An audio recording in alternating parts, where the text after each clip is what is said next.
दिगंबरा दिगंबरा श्रीपद वल्लभ दिगंबरा दिगंबरा दिगंबरा श्रीपद वल्लभ दिगंबरा दिगंबरा दिगंबरा श्रीपद वल्लभ दिगंबरा दिगंबरा दिगंबरा श्रीपद वल्लभ दिगंबरा श्रीपद वल्लभ दिगंबरा श्रीपद वल्लभ दिगंबरा श्रीपद वल्लभ दिगंबरा श्रीपद वल्लभ दिगंबरा दिगंबरा दिगंबरा श्रीपद वल्लभ दिगंबरा दिगंबरा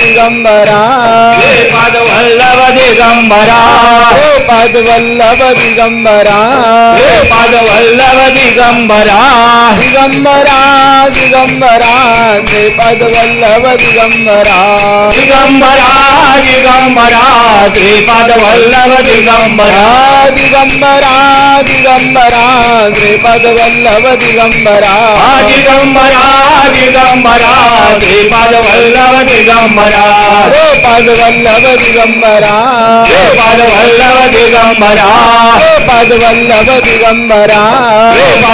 दिगंबरा दिगंबरा दिगंबरा श्रीपद वल्लभ दिगंबरा दिगंबरा दिगंबरा श्रीपद वल्लभ दिगंबरा दिगंबरा दिगंबरा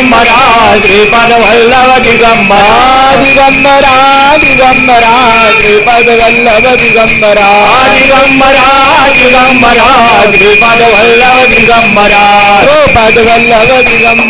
श्रीपद वल्लभ दिगंबरा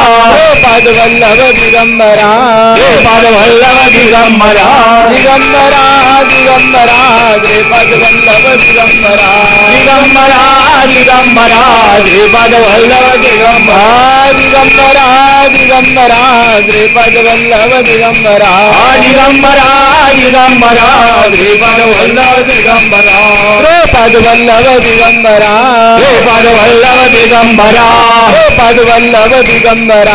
श्रीपद वल्लभ दिगंबरा दिगंबरा दिगंबरा श्रीपद वल्लभ दिगंबरा दिगंबरा दिगंबरा श्रीपद वल्लभ दिगंबरा दिगंबरा दिगंबरा श्रीपद वल्लभ दिगंबरा दिगंबरा दिगंबरा श्रीपद वल्लभ दिगंबरा.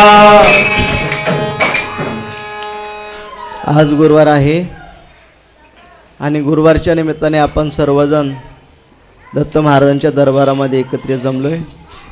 विश्वचैतन्य परमपूज्य सद्गुरू अण्णा महाराज यांना वंदन करून आज आपण या गुरुवारच्या प्रवचनाच्या माध्यमातून मार्गदर्शनाच्या माध्यमातून आपण दत्त महाराजांच्या दरबारामध्ये का जमतो, कशासाठी जमतो आणि जमल्यानंतर आपण काय केलं पाहिजे, या सगळ्या गोष्टी आपण प्रत्येक गुरुवारी समजून घेतो. अण्णांनी सुद्धा या गोष्टी आपल्याला वारंवार सांगितलेल्या आहेत की नारायणपूरला आपण कशासाठी यायचं आणि आल्यानंतर आपण काय करायचं, ह्या सगळ्या गोष्टी आपण समजून घेत असतो. तर नारायणपूरला आपण यायचं आहे की आपण माणसाचा जन्म कशासाठी आपल्याला मिळालेला आहे या गोष्टी समजून घेण्यासाठी आपण नारायणपूरला यायचं. आणि नारायणपूरला आल्यानंतर आपण काय करायचं हा महत्त्वाचा मुद्दा आहे. नारायणपूरला आल्यानंतर आपण या वातावरणाशी समरस व्हायचं आहे, या वातावरणाशी एकरूप व्हायचं आहे. हे दत्त महाराजांचं मंदिर हे आपल्याला शुद्ध करून घेण्यासाठी. हॅलो,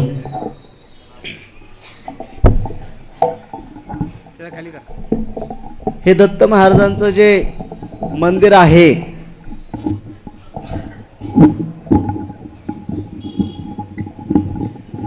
हॅलो,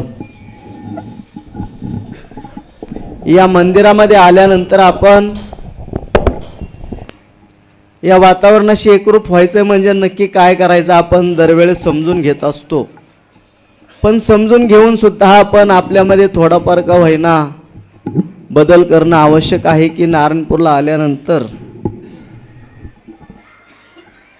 मंदिरात आपण बसतो, बसल्यानंतर आपण नामस्मरण करतो, भजन करतो, आरती करतो, महाप्रसाद घेतो, दत्त महाराजांना प्रदक्षिणा मारतो, काही सेवा असेल तर ते सेवा करतो. अशा विविध माध्यमातून आपण नारायणपूरला येतो आणि नारायणपूरला आल्यानंतर या गोष्टी करतो. तर नारायणपूरमधून आपण काय घेऊन जायचं आहे, तर नारायणपूरमधून आपण एकच घेऊन जायचं आहे की आपण पूर्ण विश्वास, पूर्ण श्रद्धा आणि पूर्ण भाव दत्त महाराजांच्यावर ठेवायचा आहे. आणि आपलं म्हणणं दत्त महाराजांना सांगायचं आहे.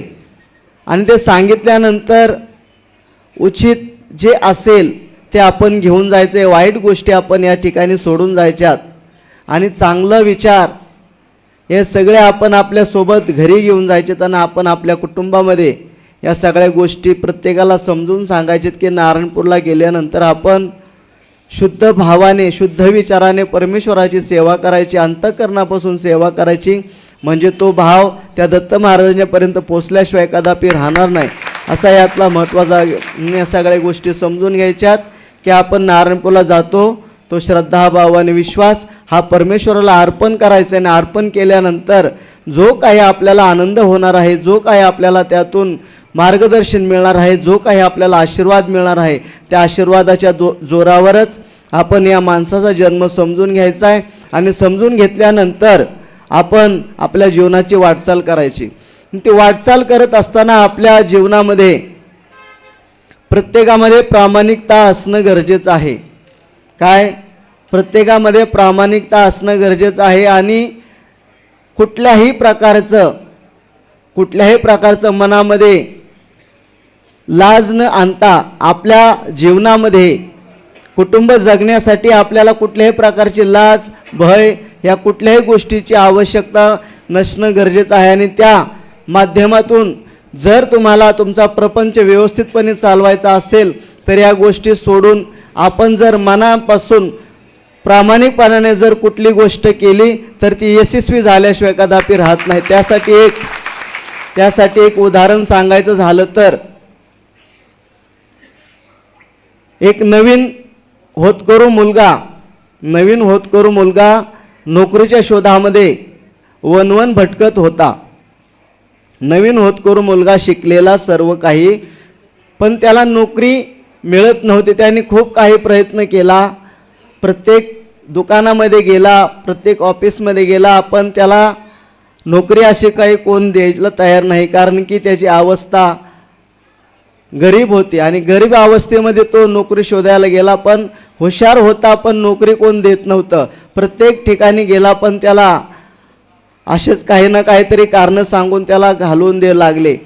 आणि एका ठिकाणी असंच काम करत असताना त्याने पाहिलं, पण त्याची कामाची क्षमता नसताना तो कामावर होता. आणि हा मनामध्ये विचार करू लागला की बाबा माझ्याकडे एवढी क्षमता असून मला काम देणं आणि हा काम चुकारपणा करतोय, तरी त्याच्या साहेबांनी त्याला कामावर ठेवले. अशा मनामध्ये द्वंद्व अवस्था असताना त्याचा विचार चालू होतं, परिस्थिती नाही, पैसे जवळ नाहीत, खायला काही नाही आणि अशा अवस्थेमध्ये तो अतिशय क्षीण झालेला, अतिशय हतबल झालेला आणि अशा अवस्थेमध्ये एक कंपनीचा मालक, त्या कंपनीच्या मालकाकडे जायचं त्यांनी ठरवलं आणि कंपनीच्या मालकाकडे जायचं ठरवलं आणि त्यांनी शेवटचा पर्याय म्हणून त्या मालकाला विचारलं की बाबा मला जे काही काम द्याल ते मी काम प्रामाणिकपणे करील, पण मला कामाची आवश्यकता आहे, कारण की मला काम नसेल तर मी जगू शकणार नाही, अशी अवस्था त्याची झाली. म्हणून त्या कंपनीच्या मालकाला सुद्धा कामगाराची आवश्यकता होती. ते कामगार म्हणून त्याने शिपाई म्हणून त्याला घेतला आणि शिपायाच्या भूमिकेमध्ये तो हुशार होता, पण त्याला काम काही मिळत नव्हतं. पण त्याला काम काहीतरी मिळावं, त्याचं पोट व्यवस्थितपणे भरावं या हेतूने त्याने शिपायाची नोकरी पत्करली. शिपायाची नोकरी पत्करली आणि तो कामावर रुजू झाला. हळूहळू तो काम करू लागला. काम अतिशय प्रामाणिकपणाने तो करू लागला. आणि करत तो रविवारच्या सुट्टीच्या दिवशी सुद्धा तो काम करू लागला. इतका प्रामाणिक तो होता. अशा अवस्थेमध्ये त्याचं मालकाचं लक्ष त्याच्यावर हळूहळू पडू लागलं की हा मुलगा होतकोर दिसतोय, कामाचा दिसतोय, प्रामाणिक दिसतोय. म्हणून त्या मालकाने त्याला थोडंसं जवळ बोलून घेतलं आणि त्याला थोडंसं पुढचं काम त्याला दिलं. पुढचं काम दिल्यानंतर त्याला मार्केटिंगचं काम दिलं. काय दिलं? कारण की त्याची कंपनीसुद्धा, त्या मालकाची कंपनीसुद्धा त्या पद्धतीने चालत नव्हती. अशा अवस्थेमध्ये त्यांनी सर्व स्टाफ काही होता, पण स्टाफसुद्धा प्रामाणिकपणे काम करत नव्हता. आणि हा एकमेव कामगार त्याच्या लक्षात आलं की हा बाबा काहीतरी काम करतोय, प्रामाणिकपणे काम करतोय. म्हणून त्याला थोडासा विश्वास ठेवून त्याच्यावर त्याला थोडंसं पुढचं काम दिलं आणि मार्केटिंगच्या कामं शोधून आणायला त्याला सांगितलं. आणि तो त्याच्यामध्ये सुद्धा तरबेज निघाला आणि त्याने हळूहळू कंपनीचं थोडंसं मार्केटिंग त्याने वाढवलं आणि कंपनी थोडीशी नावारूपायला त्याने आणायला सुरुवात केल्यानंतर मालकाला सुद्धा त्याचं कौतुक वाटलं आणि मालकाने सुद्धा ठरवलं की बाबा याला अजून पगार वाढवून द्यायचा. म्हटल्यावर त्याने सांगितलं की मी काय आत्ता पगार तुमचा वाढवून घेणार नाही, कारण की मी तेवढं त्या क्षमतेने अजून मी काम करत नाही. जोपर्यंत कंपनीचा चांगल्या प्रकारे फायदा होत नाही तोपर्यंत मी काय तुमच्याकडून पगार वाढवून घेणार नाही. अशा पद्धतीने बोलल्यानंतर अजून मालकाचा विश्वास त्याच्यावर बसला आणि की अरे या जगामध्ये अशी सुद्धा माणसं आहेत की बाबा जे स्वतःच्या कर्तृत्वाला महत्त्व देतात, की जेणेकरून कंपनीच्या मालकाला लुबाडायला बघतात किंवा अनेक प्रकारे अशा गोष्टी करतात की हा प्रामाणिक मुलगा दिसतोय. म्हणून त्याला कंपनीचा पार्टनर करून घेतला. घेतल्यानंतर अजून त्याने प्रगती केली. प्रगती करून त्याने त्याची कंपनी 1 नंबरला आणून ठेवली. अशा पद्धतीने शिपायापासून तो त्याच्या कंपनीच्या पार्टनरपर्यंत त्याने त्याचा प्रवास व्यवस्थितपणाने केला. तर ते कशाच्या जोरावर? कर्तृत्व आणि प्रामाणिकपणाच्या जोरावर त्याने त्याचा प्रवास केल्याने त्याच्या जीवनामध्ये ते आनंदाचा आनंद तयार करून घेतला. त्याच पद्धतीने मला सांगायचं आहे की आपला प्रवास सुद्धा त्याच पद्धतीचा आहे. काय? आपल्या माणसाचा जन्म सुद्धा त्याच पद्धतीचा आहे. जो कोणी प्रामाणिकपणाने सेवा करेल, दत्त महाराज त्याचं कल्याण केल्याशिवाय कदापि राहणार नाही. पण आपण काय करतो? नेमकं काम कसूरपणा करतो, काम चुकारपणा करतो आणि दत्त महाराजांच्याकडे येतो, तेवढ्यापुरतं येतो आणि रडण्याचं नाटक करतो की मला हे पाहिजे, मला ते पाहिजे. पण कर्तृत्व मात्र आपण त्या पद्धतीचं ठेवत नाही. आपण आपल्या जीवनाचं कर्तृत्व त्या पद्धतीचं ठेवत नाही आणि आपण परमेश्वराला जाऊन येऊन रडत बसतो. हे काही उपयोगाचं नाही. आपल्याला जरी शिपायाची नोकरी लागली तरी आपण शिपायाच्या हळूहळू आपला प्रामाणिकपणा दाखवला तर आपण सुद्धा आपल्या जीवनाचा उद्धार करून घेतल्याशिवाय राहणार नाही. केव्हा? ज्या वेळेस आपण प्रामाणिकपणाने या माणसाच्या जन्माला ओळखून जर आपण आपली जबाबदारी पूर्णपणे पार पाडली तरच या गोष्टी शक्य होणार आहेत, अन्यथा शक्य होणार नाहीत. नाहीतर जन्माला येणार आहे, पुन्हा मरणार आहे, पुन्हा जन्माला येणं, पुन्हा मरणार आहे, ह्या सगळ्या गोष्टी अशाच चालू राहणार आहेत. त्या गोष्टी जर थांबायच्या असतील, आपल्याला जर कंपनीच्या मालकाशी जर पार्टनरशिप करून घ्यायची असेल तर आपल्यामध्ये प्रामाणिकता असली गरजेचं आहे. पार्टनरशिप म्हणजे नक्की काय? आपलं आणि कंपनीचा मालक जो आहे तो कंपनीचा मालक म्हणजे प्रत्यक्ष दत्त महाराज आहेत. काय? या विश्वाचा जो कंपनीचा मालक आहे तो दत्त महाराज आहेत. आणि आपण भागीदार व्हायचं म्हणजे पार्टनर व्हायचे म्हणजे नक्की काय करायचंय? ज्या वेळेस आपण त्यांनी जी जबाबदारी दिलेली आहे, माणसाची जबाबदारी काय आहे?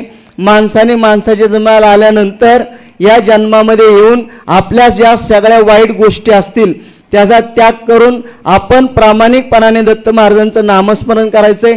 नामस्मरणाच्या माध्यमातून आपण मागच्या जन्मीचे जे पाप असेल ते पाप सर्व धुवून ज्यावेळेस आपण त्यांच्याशी एकरूप होतो त्यावेळेसच आपण त्यांच्या मय होतो. मय होणे म्हणजे भागीदार होणे.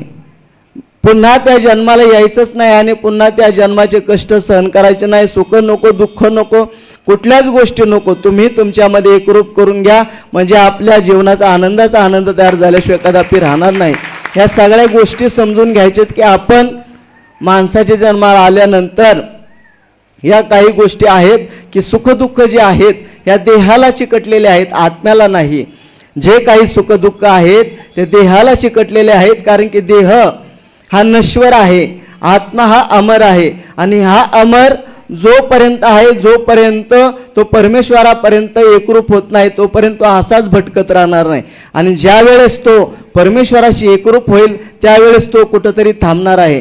म्हणून ह्या सगळ्या गोष्टी समजून घ्यायच्यात की हे सुखदुःख जे आहे, आपण जे नारायणपूरला येतो ते सुखदुःख आपलं परमेश्वराला सांगण्यासाठी येतोय की हे परमेश्वरा, माझ्या जीवनामध्ये दुःख आहे, मला दुःखातून बाहेर काढून घ्या. हे परमेश्वरा, माझ्या जीवनामध्ये आनंदाचा आनंद तयार आहे, मग मला कधी दुःख येऊन देऊ नको. ह्या सगळ्या मागण्या मागायला आपण दत्त महाराजांच्या जवळ येतो, अण्णांच्या जवळ येतो. ह्या सगळ्या गोष्टीच्या पलीकडे जो आनंद आहे तो म्हणजे दत्त महाराज आणि अण्णा आहेत. त्या पलीकडे सगळ्याला आपल्याला जायचंय. या सर्वाच्या पलीकडे आपल्याला जायचे की सुखही नको आणि दुःखही नको, त्या पलीकडे आपल्याला जायचंय. या सगळ्या गोष्टी समजून घेणं गरजेचं आहे की सुखही नको आणि दुःखही नको. या सगळ्याचा आनंदाचा आनंद म्हणजे त्या नामामध्ये आहे, त्या परमेश्वराच्या सेवेमध्ये आहे. त्या परमेश्वराच्या ज्या वेळेस आपण एकरूपपणाने समरस हो त्यावेळेसच या माणसाच्या जन्माचा उद्धार होणार आहे आणि आपण नारायणपूरला आल्याचं सुद्धा सार्थक होणार आहे. या सगळ्या गोष्टी समजून घ्यायच्यात, जाणून घ्यायच्यात आणि आपण आपल्या जीवनाची वाटचाल चाल करायची. आता उद्याच्या बुधवारी महाशिवरात्रीचा कार्यक्रम येतोय. तर महाशिवरात्र म्हणजे काय, शिवरात्र म्हणजे काय? तर शिव म्हणजे आपले भोळे शंकर आणि त्यांची रात्र आपल्याला जागवायची. तर त्यांच्या नामामध्येच आपण दिवसभर त्यांच्या नामामध्ये नामस्मरण करायचं, त्यांच्या नावाने उपवास करायचा आहे. जे शिवालय असेल त्या शिवालयामध्ये जाऊन आपण नामस्मरण करायचं, जप करायचंय. आणि संध्याकाळी 12:30 ते 1:30 या काळामध्ये पर्वणीचा काळ असतो, मग त्या काळामध्ये सुद्धा आपण त्यांचं नामस्मरण करायचं. कोणाला रुद्रपाठ येत असेल तर रुद्रपाठ करावा किंवा करून घ्यावा. अशा माध्यमातून या महाशिवरात्रीचा आनंद आपण सर्वांनी घ्यायचा आहे. आपल्या विनायकनगरला सुद्धा महाशिवरात्रीचा कार्यक्रम होतो आणि मध्य प्रदेशला सुद्धा कार्यक्रम होतो. ज्यांना ज्यांना शक्य होईल त्यांनी त्या त्या ठिकाणी जावं आणि त्या त्या परिसरामध्ये जाऊन त्या त्या समयानुसार त्या त्या आनंदाचा आनंद घ्यावा. म्हणजे या सगळ्या गोष्टी समजून येतील. आणि जरी शक्य नाही कुठं झालं तरी आपण आपल्या घरामध्येच बसून जर आपण परमेश्वराचं नामस्मरण केलं तरी परमेश्वर आपल्या कृपा केल्याशिवाय कदापि राहणार नाही. कारण की परमेश्वर हा आपल्या जवळच असतो. परमेश्वर हा आपल्या अंतःकरणामध्ये असतं, फक्त त्याला शोधण्याची नजर आपल्याकडे असणे गरजेचं आहे. आणि ते शोधण्याची नजर आपल्याला या सेवेच्या माध्यमातून येते, जे नामस्मरणातून सेवेच्या माध्यमातूनच ही नजर येते. म्हणून या सगळ्या गोष्टी समजून घ्यायचंय, जाणून घ्यायचंय आणि आपल्या जीवनाचा आनंदाचा आनंद तयार करायचा आहे. म्हणजे या सगळ्या गोष्टी आपल्याला समजून येतात. आता भजन करूयात. गुरुदेव दत्त.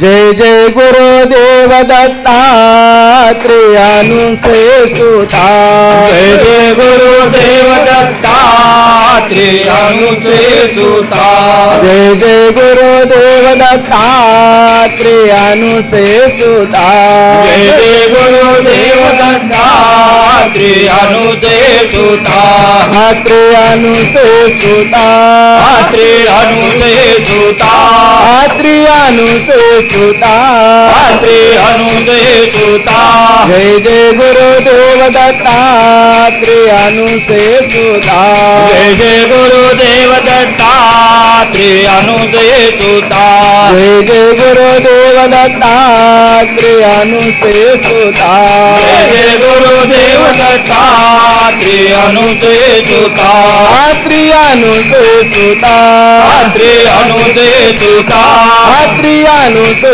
सुता त्रेयानुसे सुता जय जय गुरुदेव दत्तात्रेयानुसे सुता जय जय गुरुदेव दत्तात्रेयानुसे सुता जय जय गुरुदेव दत्तात्रेयानुसे सुता जय जय गुरुदेव दत्तात्रेयानुसे सुता त्रेयानुसे सुता त्रेयानुसे सुता त्रेयानुसे सुता त्रेयानुसे सुता जय जय गुरुदेव दत्तात्रेयानुसे सुता जय जय गुरुदेव दत्तात्रेयानुसे सुता जय जय गुरुदेव दत्तात्रेयानुसे सुता जय जय गुरुदेव दत्तात्रेयानुसे सुता